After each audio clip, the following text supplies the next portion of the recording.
我今年65岁，帮儿子带孙子整整10年。可就在不久前，儿子带着一家人出门旅游，却唯独把我这个妈丢在了家里。那一刻，我心如刀割，下定决心要改变这一切。我做了一个决定，而这个决定让我的儿子后悔到了现在。10年前，我刚退休不久，那是2015年，我结束了30多年的工作生涯，准备开始享清福。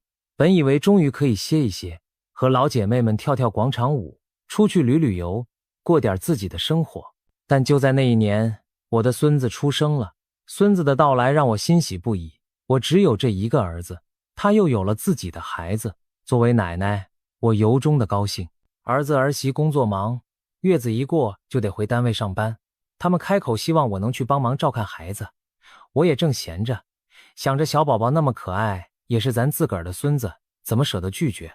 于是55岁的我收拾了行李，把老家的房子锁上，搬进了儿子儿媳的小家，开始了全职带娃的生活。刚开始的日子新鲜又忙碌，小婴儿昼夜颠倒，晚上哭闹不停。我心疼儿子儿媳上班累，基本夜里都是我来哄孩子。记得那会儿，每天睡眠零零碎碎，加起来不到3小时，我却咬牙撑着。白天还要洗一堆小衣服、小尿布，给孩子煮汤熬粥。即便这样累，我心里也是满足的。每当小家伙粉嫩的小手抓住我的手指，冲我咯咯笑的时候，我所有的疲惫都烟消云散了。就这样一晃半年过去，孙子渐渐长开了，会认人会笑，还会牙牙学语叫人。我永远忘不了他第一次奶声奶气叫我奶奶的情景。当时我的眼泪差点掉下来，觉得所有付出都值了。每天最大的乐趣就是看着他一天天长大，从翻身、爬行到蹒跚学步，每一个瞬间我都不舍得错过。我拿出手机给他录视频拍照片，逢人就夸我的大孙子聪明可爱。那段时间我虽然辛苦，却觉得生活充实有意义，晚年有了依靠和寄托。当然，带娃的甘甜中也有苦涩和辛酸。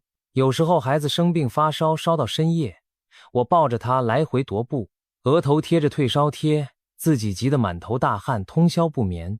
那种心疼和担忧一点不比当年带儿子时少。好在孙子慢慢长大，体质变强，不常生病了。可新的挑战接踵而至，他开始满地乱跑，到处淘气。有一回他学走路摔倒磕青了额头，我自责的要命。但儿子下班看到孩子额头的包，还是皱眉责怪了我2句。我低着头连连道歉，心里又难过又委屈。其实这些小摩擦时有发生，毕竟隔代教育观念不同，我总想多宠着孩子点，儿子儿媳则怕我惯坏了孩子。有时我喂孙子吃饭，追着喂一口，儿媳看见了就不高兴地说这样不好，孩子要自己学会吃。我也觉得委屈，可转念一想，他们是孩子的父母，我一个当奶奶的只能尽量依他们的方式来。还有一次，孙子咳嗽，我熬了梨水加点川贝给他润肺，这是老一辈常用的偏方，儿媳却嫌弃的倒掉了，说不卫生不科学。我听了心里很不是滋味，但还是忍了。这样的事经历多了，我慢慢变得小心翼翼，生怕自己哪儿做得不好，又惹儿子儿媳不满。带孙子的日子充满繁琐杂事。每天早上我第一个起床，赶紧去厨房煮稀饭、煎鸡蛋，准备全家人的早餐，然后哄孙子起床穿衣服。他往往还闹脾气不肯起，我就得使出各种法子逗他。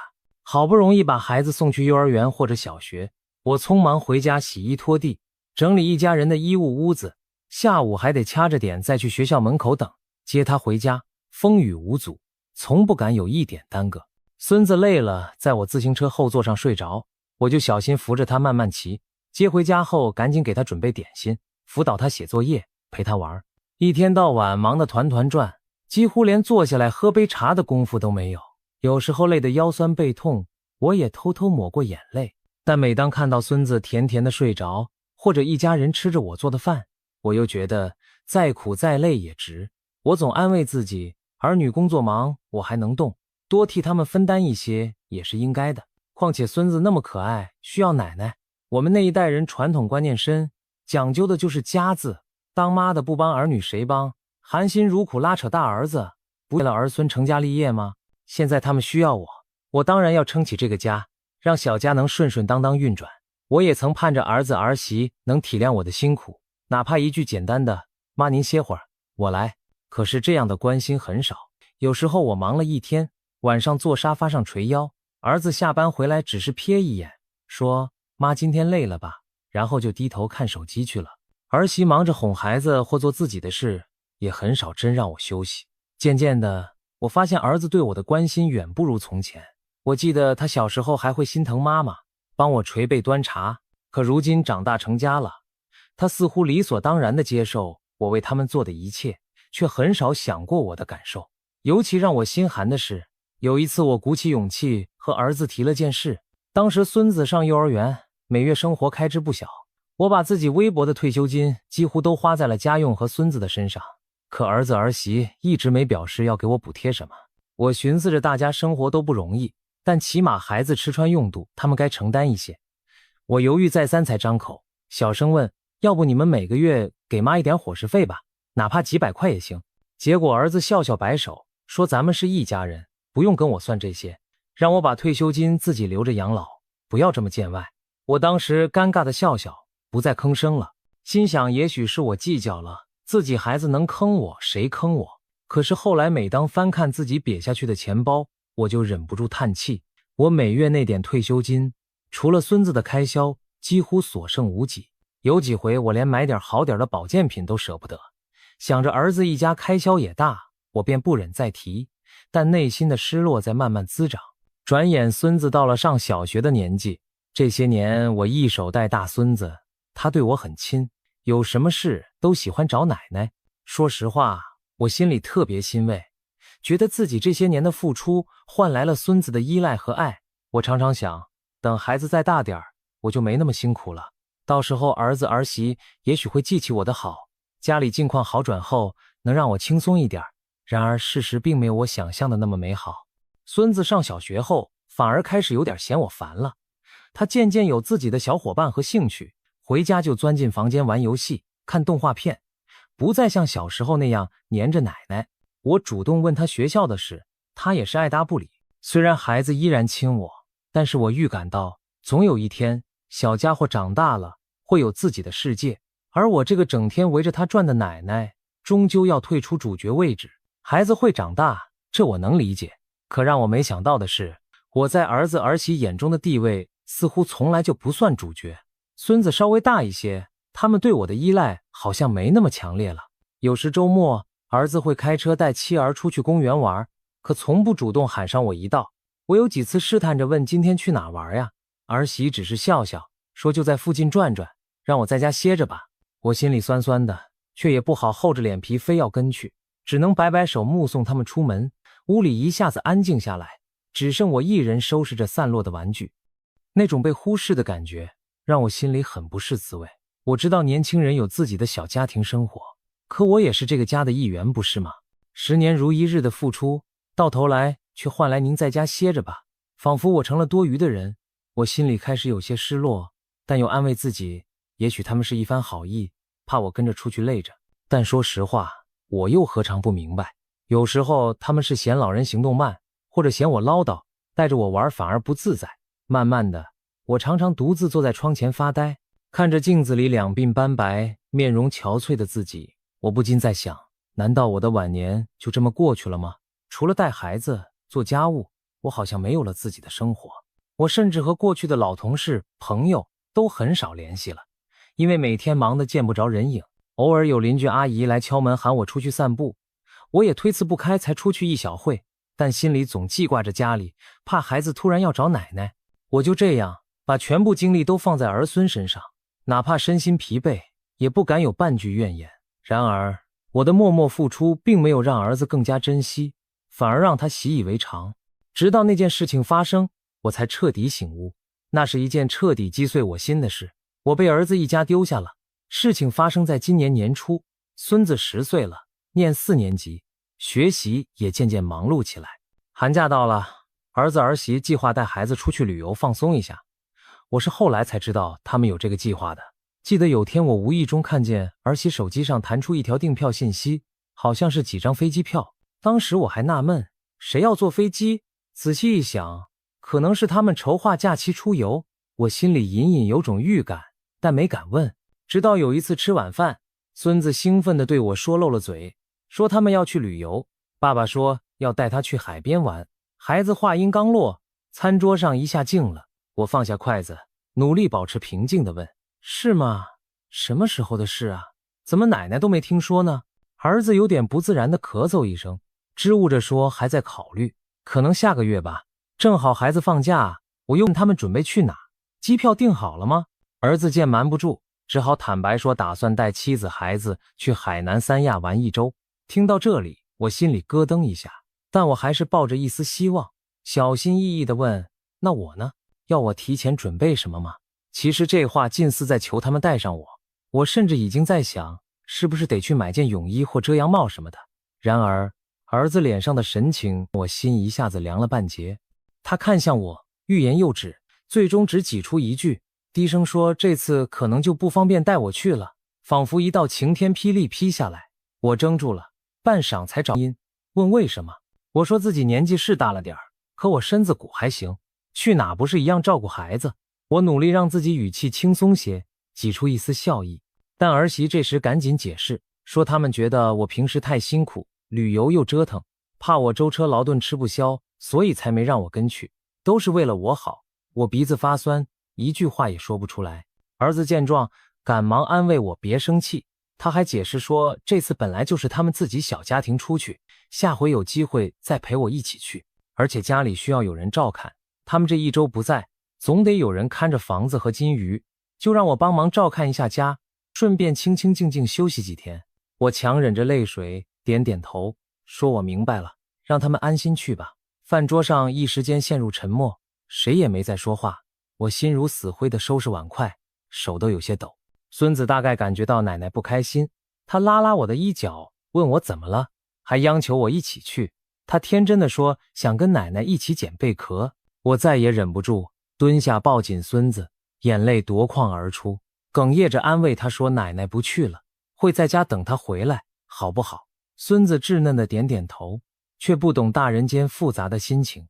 那一夜，我几乎彻夜未眠，我偷偷抹泪，不敢哭出声，怕被儿子他们听见嫌我矫情。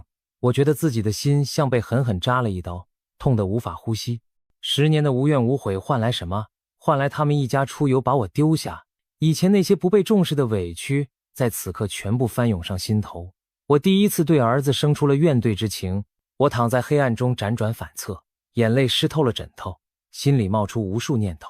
难道在儿子心里，我真的就只是个保姆吗？在家累死累活干这么多年，到头来连和家人一起出门玩的资格都没有。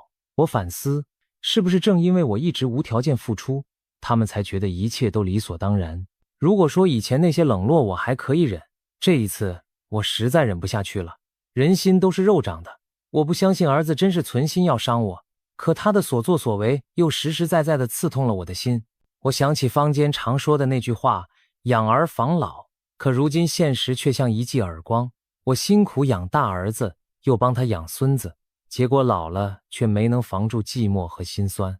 相反，我陷入了养儿防老的怪圈里，养了儿，为他带儿，自己变成免费保姆，到头来老无所依。黑夜漫长，我反复回想着这一切，越想越心凉。我不禁问自己，谁规定老人退休了就必须给子女带孙子，还得贴钱出力不讨好？谁又规定老人帮忙是应该的，而儿女对父母的孝顺就只是逢年过节嘴上说两句好听的？什么时候开始，我们这一辈人的亲情变成了单方面的付出？家难道真的可以一直靠一个老人在背后撑着吗？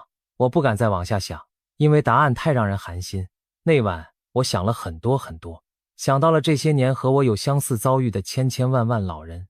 我们含辛茹苦把孩子养大，不图别的，只希望老了能享点清福，儿女能记得我们的好。可现实中，有多少和我一样的老人，没日没夜为儿孙忙活，累出了一身病，最后却落得个被嫌弃的下场。我想到了小区里那些每天接送孙辈的爷爷奶奶们，他们有的也曾在我面前唉声叹气，说自己活得真累，可他们一样狠不下心放手。他们怕儿女为难，怕孙子受委屈，于是咬牙撑着，一句我们不难，儿女难堵在心口，久而久之就变成了一种默认的沉默。我们这一代人忍耐了一辈子，到老了似乎还要继续忍耐下去。然而，再坚韧的老骨头也是血肉之躯，再宽厚的老心也有崩溃的一天。我隐隐觉得，如果这次我继续沉默，继续忍耐，那么等待我的将是无休止的心寒。我已经60多岁了，经不起更多的打击了。我必须做点什么，为自己争口气，也让儿子明白一些道理。我在心里挣扎了很久，毕竟这一走，我最放不下的是我的孙子。但最终，我还是下定了决心，这一次，我要为自己而活一次。儿子他们很快就要出发了，我没有再多说什么，只是照常料理好家务和孩子，平静地送他们出了门。那天清晨，我帮忙把行李搬上车，孙子趴在车窗跟我挥手道别，还兴奋地让我等着他回来给我带礼物。看着孙子灿烂的笑脸，我心里一酸，勉强露出笑容，点点头。儿子临走还叮嘱家里冰箱有菜，让我中午别忘了吃饭。我苦笑心想，这就是留我在家唯一的理由，看家罢了。当汽车发动远去，我站在小区门口挥手，直到车影消失，脸上的笑容也再维持不住了。回到空荡荡的屋子，我终于放声痛哭了一场，眼泪仿佛把这些年的委屈全都带了出来。哭累了，我冷静下来，开始计划自己的反击。是的，在儿子看来温顺软弱的我，这次要反抗一次了。我擦干泪水，拿出行李箱，把自己的衣服和日用品一件件装进行李。我没有多少私人物品，这些年住在儿子家，地方本就不大，我也舍不得占空间，很多老房子的东西都留在老家没动。这一收拾才发现，我已经很久没有买过新衣服，一柜子的衣服都是好几年前的款式，有些还是10年前的旧衣。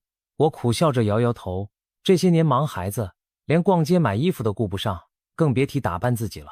东西很快收拾妥当，我打开床头柜，拿出一个珍藏的相框，那里面是我老伴的照片，他在世时的音容笑貌依然清晰。我低声对老伴说，老头子，我累了，我真的撑不动了，我要走了，这回可别再说我傻了。照片里的人仿佛也在慈祥地望着我，我心里一酸，却也更加坚定。老伴在世时总念叨让我别太惯着孩子，我没听，如今才明白他是对的。如果他泉下有知，也一定支持我此刻的决定吧。收拾好行李，我坐在书桌前，拿出纸笔写了一封信。我把这些年积在心里的委屈和想法都倾诉在信里。儿子，当你看到这封信时，妈已经回老家去了。这次没有告诉你们就离开，是妈思量再三后的决定。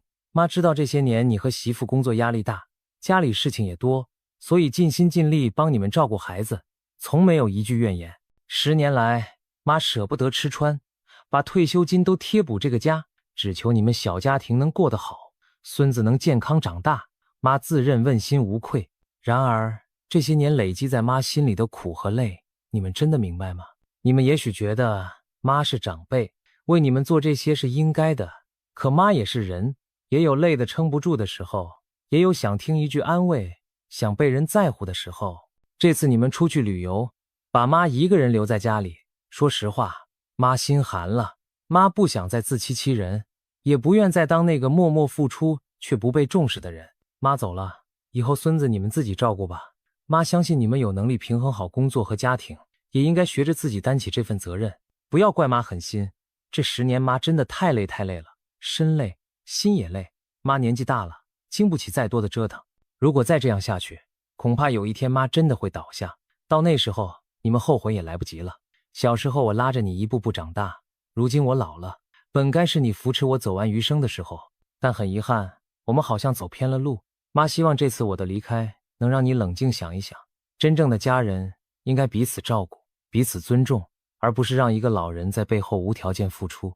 妈走了这段时间，你们自己也要保重身体，照顾好孙子，妈不会有事，你们不用担心，就让我也过过清静的日子，好好想想自己的下半辈子怎么过。等哪天想通了，我再联系你们。写完这封信，我已经泣不成声，信纸都被眼泪晕开几处，但这些话我必须写。我仔仔细细检查了一遍，折好装进信封，郑重地放在餐桌中央。做完这些，我如释重负地长出一口气。接着，我拨通了一位老朋友的电话，那是我老家邻居张婶，他最近刚好回老家小住，我请他帮忙提前开窗透透气。我准备回去暂住一阵子。张婶一听，忙问我发生了什么，我只含糊说想家了，回去散散心。她虽然奇怪，但还是爽快地答应了。中午时分，我拖着行李箱出了儿子的家门，关门前，我最后环顾了一眼这个住了10年的房子，沙发上还摆着孙子的小玩具，阳台角落晾着我早上洗的衣服，厨房里锅碗整齐摆放。这些熟悉的生活痕迹让我有些恍惚。这10年，我把自己的一切都留在了这里，现在却要带着行李一个人离开。我鼻子发酸，却强忍着没有哭。我知道如果此刻软弱，就再也迈不出这扇门了。我深吸一口气，轻轻关上了门，走出单元楼，阳光照在身上，我反倒觉得久违的轻松。我终于为了自己跨出了这一步。我坐上回老家的长途车，一路上心情复杂，从城郊飞驰而过的风景在窗外掠过，我却无心观看，脑海里不断浮现出孙子的笑脸和儿子的身影。刚离开他们，我就开始想念，这毕竟是我生活了10年的亲人，怎能说放下就放下？我一边努力让自己放松，一边也在做思想斗争，要不要暂时联系一下？可想想还是算了，我怕一通电话又把自己套回那个漩涡里去。就这样过了1周，我终于还是在念着孙子的夜晚妥协了。我偷偷打开手机，看到10几通未接来电和儿子发来的大量短信，都是前几天的内容，从开始的震惊焦急到后来的忏悔道歉，字里行间全是懊悔和请求。他说他错了，叫我看到消息就回个话，说他们都很担心。我还听到一条孙子的语音，软糯的声音哭着问奶奶去了哪里，说他很想我，让我快回去，好不好？听着孙子带哭腔的声音，我心都碎了，眼泪再次夺眶而出。我赶紧擦干眼泪，拿起手机给孙子拨了视频电话。很快，那边接通了，孙子红红的眼睛出现在屏幕上，他一看见我便大叫奶奶，然后哇地哭了出来。我连忙安慰他，乖宝贝，奶奶在呢，奶奶没事，不哭啊。隔着屏幕，我不断哄他。随后，儿子也出现在镜头里，他眼眶也红红的，胡子拉碴，看起来憔悴了不少。他声音哽咽着说对不起，却再说不出别的话。我鼻子一酸，差点又掉泪，但还是强自镇定下来，说我没事，又问他们这几天好不好，家里都还好吗？儿子见我肯搭理他们，神情有些激动又愧疚，忙不迭地点头，说都好，又哽咽着问我身体怎么样。我轻轻叹了口气，尽量平静地说自己很好，让他们不用担心。我还问了问家里的情况，孙子在旁边哭闹着要奶奶回家，不肯听劝，我只能哄他说过段时间就回去看他。挂掉电话后，我心里百感交集，终于和儿子他们联系上，我既高兴又难过。高兴的是他们总算知道着急了，儿子也意识到错误，难过的是这么闹一场，终究伤了彼此的感情。我整晚睡不着，不停回想着电话中儿子愧疚的表情。第二天一早，我正在院子里发呆，就听见院门吱呀一声，被人从外推开了。我一回头，竟看见儿子正站在门口，满脸忐忑地望着我。妈！儿子喊了一声，眼圈一下子又红了。我一惊，你怎么来了？话音未落，孙子也从他身后探出头来。奶奶！小家伙喊着就要往我这边跑。原来他们竟然直接买票赶来了老家。我又意外又激动，连忙快步迎上去。孙子一下扑进我怀里，死死抱着我的腰不松手，哭着说，奶奶别走了，跟我们回家好不好？我心酸的眼泪直冒，只能一个劲儿的点头。我拍拍他的背，连声说，好好好，奶奶不走，奶奶在这儿呢。儿子在一旁看着我们祖孙抱头痛哭，自己也红了眼眶。他上前一步，郑重其事地朝我深深鞠了一躬，哽咽着连声说对不起，说自己混账，伤了我的心。我赶紧一把扶住他，让他别这样，赶快起来。他坚持鞠完这一躬才直起身，眼泪已经出来了，哭着说这几天没有我在，他才过去我有多辛苦。家里没有我，他和媳妇一下子就乱了套。比如孩子放学后没人去接，他和媳妇只好轮流请假回家，家里没人做饭，只能天天订外卖。可孙子还嫌外卖不好吃。再比如晚上没有人辅导孙子作业，两口子忙得团团转。直到这时他们才明白，没有我在，他们连日常生活都过不好，更别提轻松去旅游了。他一再自责，说自己鬼迷心窍，一时糊涂，才做了那么混账的事，还说我就是打骂他都行，只求我别不要他们。我听着儿子的话，心里悲喜交加，一方面为自己多年的付出终于得到理解而欣慰，另一方面也为儿子居然要等我走了才醒悟而心疼。这其中的酸楚，我一个字都说不出来，只是不住的抹泪摆手。妈，没有不要你们，妈只是累了。儿媳也走上前拉住我的手，哭着说，妈，都是我们的错，以前我们太不懂事，总把您的好当成理所当然，这次可把我们吓坏了，真怕您一去不回，求您原谅我们吧，跟我们回去，我们保证以后再也不会那样对您。看着儿子儿媳诚恳懊悔的样子，我心里那块坚硬的冰最终融化了。我长叹一口气，说我走这一出，不是为了让你们求我回去，我只是希望咱们以后都能好好反思，日子该怎么过。我年纪大了，身体不比从前，这10年为了你们，我把自己快榨干了，以后我可能没法再像以前那样照顾孙子了，你们要提前有个准备。儿子连忙点头，保证以后接送孩子再不用我操心。儿媳也在旁补充说，还有家务活，他们也商量好了，回去就找个钟点工每天打扫做饭，让我以后都吃现成的，不要那么累了。孙子也抬起小脸，用软乎乎的小手给我擦眼泪，奶奶别哭，以后我会听话，不惹您生气。我看着宝贝孙子懂事的样子，心中一暖，终于露出久违的笑容。好孩子，奶奶知道你最乖了。就这样，我们祖孙3代在小院里抱头痛哭，又互相劝慰，场面又伤心又温馨。哭过之后，心结也解开了不少。儿子提出下午就带我回城里去，我默默看了一眼暮色中熟悉的小屋，又看看眼前泪痕未干的一家人，心中百感交集。我意识到，这里虽然清静自在，却毕竟不是长久之计。我真正放不下的还是我的亲人们。经过这番风波，也许我们才能迎来真正的理解和改变。我点点头，答应回去，但我郑重地说，从今往后，我只做你们家里的长辈，不再是你们的保姆了，我也要有我自己的生活空间，你们能做到吗？儿子忙不迭地点头，拍着胸脯说，能，一定能，并说我爱跳舞就跳舞，爱出门旅游，他们就陪我去，我说什么就是什么。他说的郑重其事，我被他夸张的语气逗笑了，笑骂道，行啦，小嘴跟抹了蜜似的。那天我们一家人在老家的小院里敞开心扉聊了很久，夕阳西下时，我们收拾好我的行李，一起踏上了归程。临出院门前，我回头望了一眼暮色中熟悉的小屋，心里默默道别。或许未来某天我还会回来小住，但我更希望下一次是儿子儿媳陪我回来探亲，而不是我一个人回来躲清静。回去的路上，儿子开车，孙子靠在我怀里睡着了，我轻轻抚摸他的小脸，想着这一场家庭风波，不禁感慨万千。人生70古来稀，我这个年纪原本该颐养天年，却因放大儿孙，甘愿再苦再累为他们奔波。好在经过这次事件，我们母子都上了一课，亲情从来不是单向的奉献，任凭我燃烧自己，也照亮不了一个真正温暖的家。如果一家人不懂互相体谅尊重，所谓的家迟早有坍塌的一天。我很庆幸，在最关键的时候，儿子终于醒悟，而我也勇敢表达了自己。这个迟来的觉醒，胜过永远的沉默。车窗外万家灯火亮起，城市的夜景扑面而来。